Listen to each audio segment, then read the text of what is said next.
Yan, for today's my video guys, ay sasagutin ko tong nag-comment.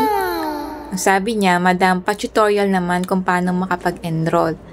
Salamat in advance. Para sa mga gustong mag-aral ng libre dito sa Taiwan, simple lang po guys, ay kailangan nyong i-follow or i-like ang kanilang FB page, etong Pinoy 140. So, kailangan updated po kayo sa kanilang pinopost kung kailan sila mag-a-announce ng libreng face-to-face na class. So guys, i-remind ko lang na limit lang ang pwedeng makapag-enroll sa kanila ng libre.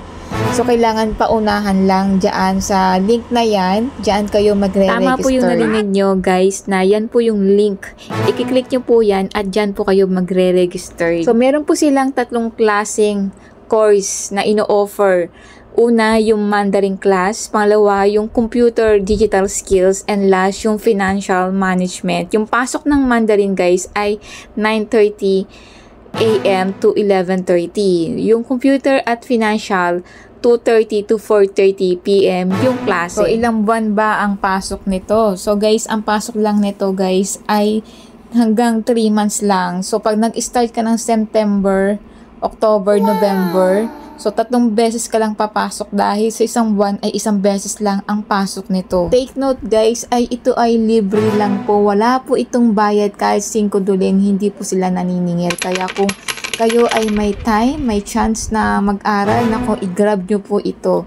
Kaya kung ikaw ay may day off at may time naman na maka-attend ng kanilang libreng class, ay nako, wag nyo na itong palagpasin itong opportunity na binibigay ng 140 sa mga OFW dito sa Taiwan. At may iba naman tayo, paano ba malalaman na nakapasok kayo sa slot? Guys, ganito yung marireceive nyo guys. Bago mag-start ng klase, ay may magte-text sa inyo galing 140 na congratulations.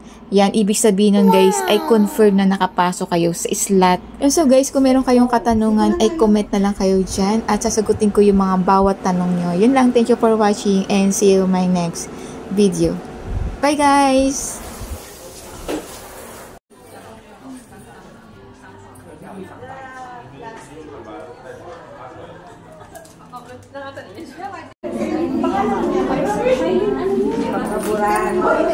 Pangalan